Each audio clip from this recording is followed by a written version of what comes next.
Cancer doctor বাঁচতে চাই, আমার এখানে অনেক ব্যথা বাচ্চা গেছে, আপনারা আমাকে সাহায্য করুন।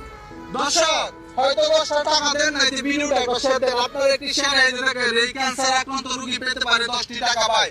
এই যে এই ভিডিওটা বানাইতে আমরা মহাকালী ক্যান্সার হাসপাতালে চলে আসছি, হাসপাতালের বেড থেকে রোগীকে নিয়ে আসছি ভাই। এই পরিবার দেউলিয়া হয়ে গেছে। আপনার কি হয়? আমার ছেলে ছেলের কথার সাউন্ড শেষ হয়ে গেছে। আজ 8 মাস ক্যান্সার আক্রান্ত। 8 মাসের ভিতরে এই অবস্থা হয়ে গেছে। দর্শক চোখের অবস্থা আপনারা একটু দেখেন, এই যে মাথার মধ্যে চুল নাই, চোখে মনে হইতেছে যে বলা কামড় মারছে, ঠিক আছে? তো এমন একটা অবস্থা মনে হইতেছে মৌমাছির চাকে কামড় মারছে চোখের মধ্যে। এই যে আর এই যে গাড়ি দিয়ে ফুললে কি একটা অবস্থা হইছে, নিচ দিয়া পুচ্ছে পুচ্ছে পরে ভাই।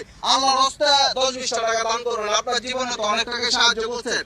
এই ভিডিওটা একটু শেয়ার করে ভাই, এই রমজান মাস উপলক্ষে একটা ভালো কাজের মধ্যে শরীক হয়ে যান। এই পরিবার দেউলিয়া হয়ে গেছে। মাগুরা মোহাম্মদপুর থানা থেকে ঢাকা মহাকালী ক্যান্সার হাসপাতালে